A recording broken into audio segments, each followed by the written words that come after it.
Hey, it is draft time. The draft is close. There are still free agencies out there. Do you remember Robert Quinn? I remember Robert Quinn. And also, what are the Rams going to do on draft day? And is anyone they want going to be available? Also, in a draft that doesn't have any quarterbacks, it seems to be a draft all about quarterbacks. I'm Joe Torosian. This is RamView, the April 27th, 2022 edition. And we're here to talk Ram football, getting ready for the draft. It comes about tomorrow, and we're going to see what takes place. But as the draft goes on, as the draft continues, as we get all into it, and some people are bored by it, one of the things that you just start watching the trends, and that's what I do. It's like there's all kinds of mock drafts. I've posted mock drafts. We've all posted mock drafts. But what I like to do is homogenize them and just kind of see what it is. And right now, when you look at the first overall pick, I keep seeing Georgia's Travon Walker. He looks like he's going to be the first pick. And then you watch the trends of what's taking place all the way down through the top 10 of the draft. Of course, this doesn't affect Ram fans too much, but it is fun to see where everything is trending and of what is really important. And so in the latest mock drafts that I saw, and I matched it up, and I looked at PFF's latest mock draft, the first 5 picks slated to go in the draft tomorrow are edge, cornerback, edge, right? The next 3 picks are tackle, and then cornerback, then wide receiver, and then it picks up with safeties again at number 11. Kyle Hamilton of Notre Dame has dropped out of the top 10 because he's not a corner, he's not a tackle, and he's not an edge, and or a wide receiver. And so in the world that we're in now in the NFL, it is all about the quarterback. And there's only one quarterback that's really worth being drafted in the first round, I think, and that's Malik Willis. And then you got to see what you get in him because he's raw. I don't see – what do they say? They say Kenny Pickett is a third-round talent who might go in the first round because people are desperate for quarterbacks. You might have to ask yourself how desperate you want to be. But when you look at those positions, edge, it's all about getting to the quarterback. When you look at the corners, the CBs, the cornerbacks, it's all about defending the quarterback, and then of course the tackles are all about protecting the quarterback. And so it's really fascinating in a draft that doesn't have any big name quarterbacks. The draft is all about the quarterback, right? And it's fun to just to see how things trend and what's of primary importance. You'll notice in the top 10, you don't see too many interior offensive linemen. You don't see interior defensive linemen. You don't see off-ball linebackers, right? In fact, you don't even see safeties. In fact, that's the big question nowadays, why Kyle Hamilton, one, they say Kyle Hamilton has issues in coverage, the safety from Notre Dame, but also because they're looking for safeties just don't go top 10 anymore, and look what the Rams have done. They're getting mileage out of safeties that are drafted in the 6th and 7th round. They've won Super Bowls that way. And in fact, their 6th and 7th round safeties have played better than their 2nd and 3rd round safeties. 6th and 7th, Nick Scott, Jordan Fuller have played better than Taylor Rapp 2nd and Terrell Burgess 3rd. And so it's just interesting how the NFL gauges what's important and what's not important. The latest mock drafts I'm seeing for the Rams, I see 3 things developing. And one, I think a couple days ago was a bit of a reach on my part. I was having fun. But what's developing is running back for the Rams. And I'm seeing it across the board with different places. So first I see a cornerback, then running back, and then an interior offensive lineman with the 5th pick. That's if the Rams don't trade out. And there's a strong chance they could do that. But if they stick at 104, it looks like they're going to be going corner. And the name that's getting hot now, there was Zion McCallum. That was a name that was popping up. Damari Mathis out of Pittsburgh. That was one that was popping up. And the one I'm seeing a lot right now has really gained a lot of momentum is Cam Taylor-Britt out of Nebraska. Everyone likes him. And of course, hey, I'm going to like him if the Rams draft him or not. The only question is, are they going to get a chance to draft him? Again, with so many of the mock drafts, what I keep seeing is that 104th pick going to somebody that's likely going to be gone early in the 3rd round. Cam Taylor-Britt, in the last projection I saw, is projected late 2nd round, which means he'll go somewhere around like 60. And hey, if he's there, great, no complaints. But sometimes, even with the people who do this ongoing for a lot of these sites, I wonder what they're considering. There's a lot of players we like, but there's the likelihood of them being available is very low. Hence the preference for is it Isaiah Pierre Strong, the kid out of North Dakota State. The Rams drafting him in the fourth round. I've seen 3 drafts with him as the fourth round pick, the running back out of South Dakota State, which could be kind of fun, right? Let me make sure I know that name real quick here. The running back, yeah, Isaiah Pierre Strong. There we go. Or Pierre Strong, running back, South Dakota State. Yeah. And there's a lot of teams that like him.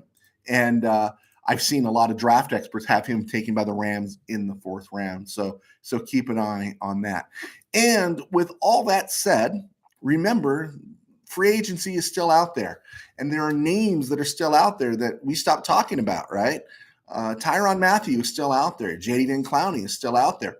If there's an injury somewhere, Dwayne Brown, the left tackle, is still out there.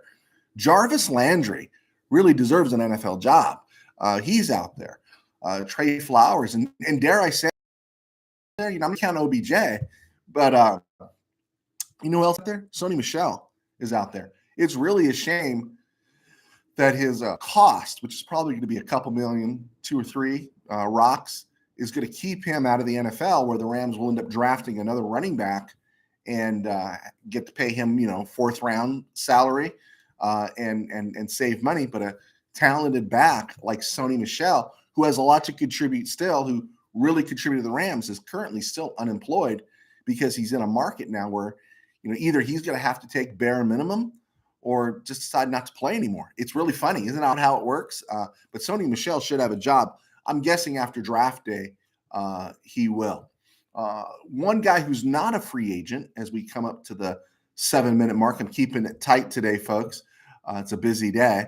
But one of the players that is still not available, but the word is that he is available. And then that was recently just came out an hour ago that he's not available.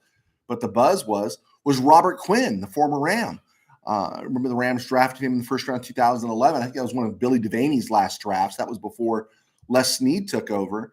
And so the word is that he was on the street, that he's not a free agent. He's making 12 rocks this year. So that would require a lot of shifting if the Rams went after him.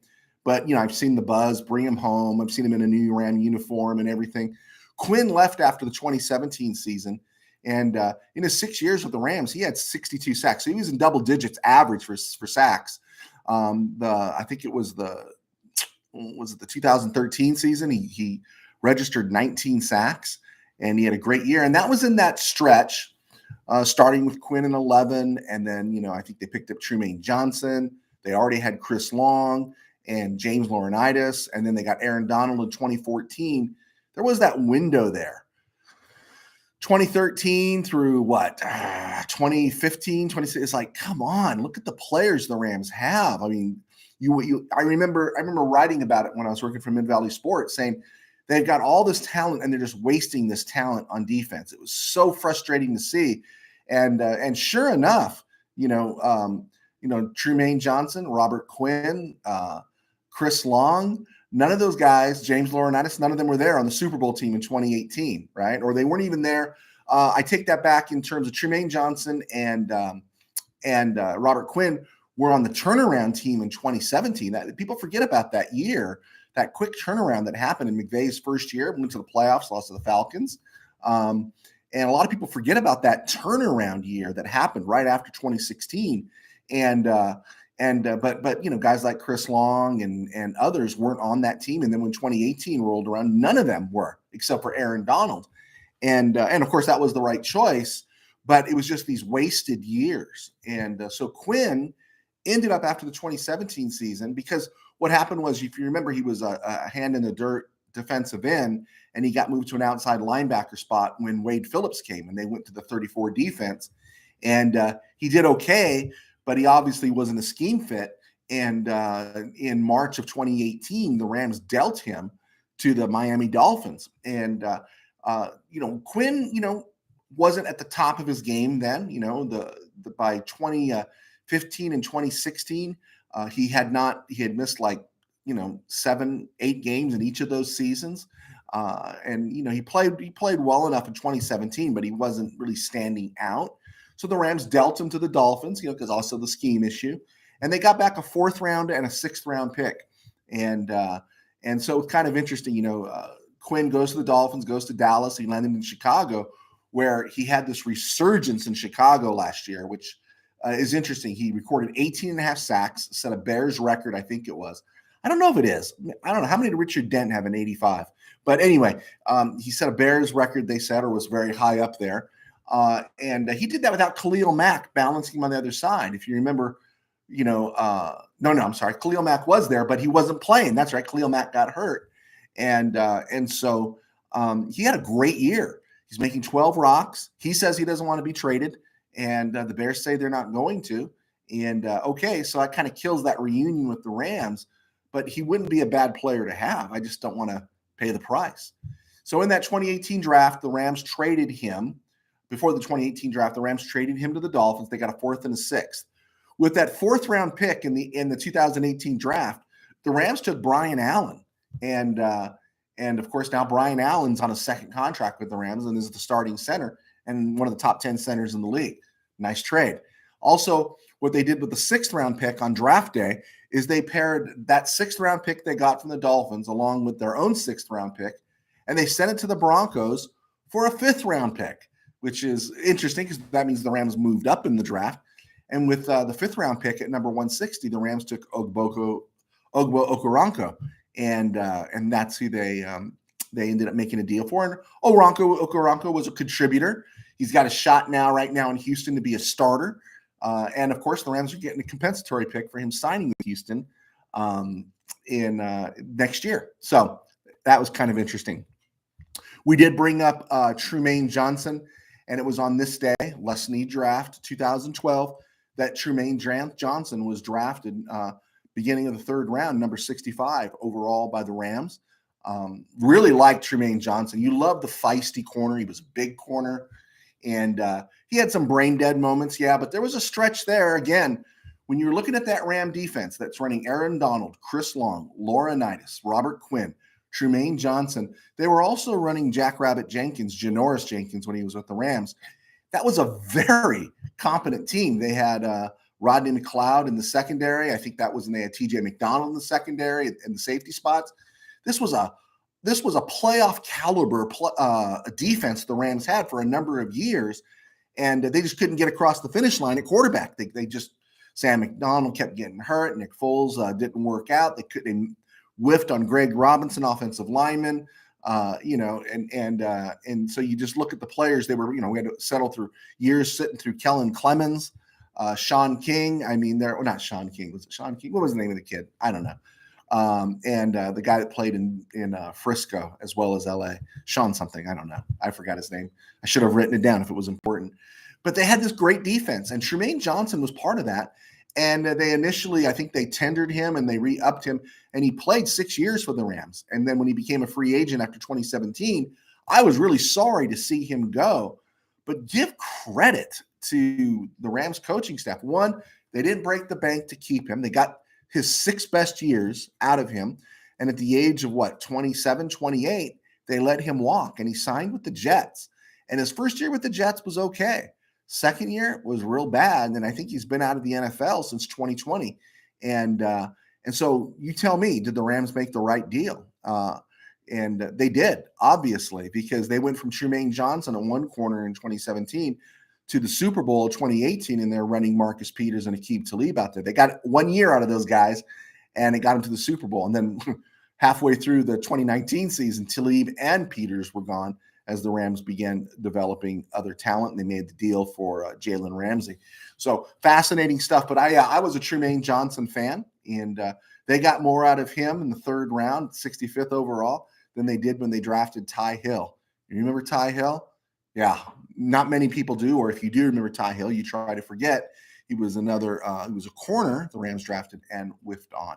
So, tomorrow is the draft, and we'll be talking more and more about the draft. I'll post some stuff on my website. Been a little lax on that, just been busy, but a lot of fun stuff. Thank you so much for the responses we got. In terms of posting the birthday mentions of Willie Miller, I didn't get a chance to really go into that as deep as I wanted to yesterday, but really fascinating, the career of Willie Miller. And he's another Ram. They made the Kurt Warner movie. I suggested last week they should make the Tom Dempsey movie. There really should be somebody out there making the Willie Miller movie. And I'm guessing if the Rams had won a Super Bowl during his time there, which they should have, maybe they would have already made it. Okay. Hey, I'm Joe Torosian. Thank you so much for clicking on. You can follow me here at JoeT13B on Twitter and Instagram. Sign up for Joe T Sports. Subscribe here.